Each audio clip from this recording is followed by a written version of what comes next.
Electricity is so ubiquitous that we often take it for granted that things will work when we plug them in. We don't often think of where that electricity comes from. Most of it used to come from coal-fired power plants like this one.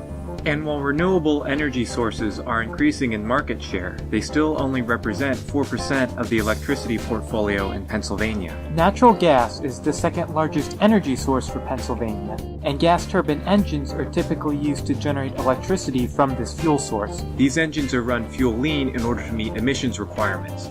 This means that the engines use more air than is required to burn all of the fuel. The disadvantage with running fuel lean is that it makes the engine more susceptible to combustion instability. A gas turbine combustion chamber is essentially a flame in a tube. When the chamber has the right dimensions, it rings. This is called combustion instability. The ringing is caused by heat release rate oscillations coupling with the chamber acoustics, and this coupling is undesirable because it causes an increase in exhaust emissions as well as catastrophic engine failure if left unchecked.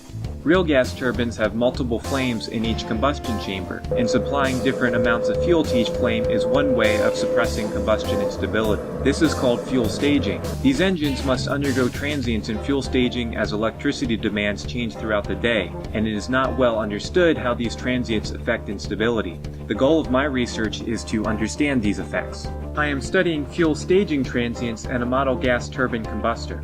High-speed chemiluminescence video and pressure measurements are used to probe the research question. Preliminary results suggest that the instability decay time depends on the amount of fuel staging, but the instability rise time does not. Future work will examine these transients using laser diagnostics to help elucidate the physical mechanisms behind the rise and decay time.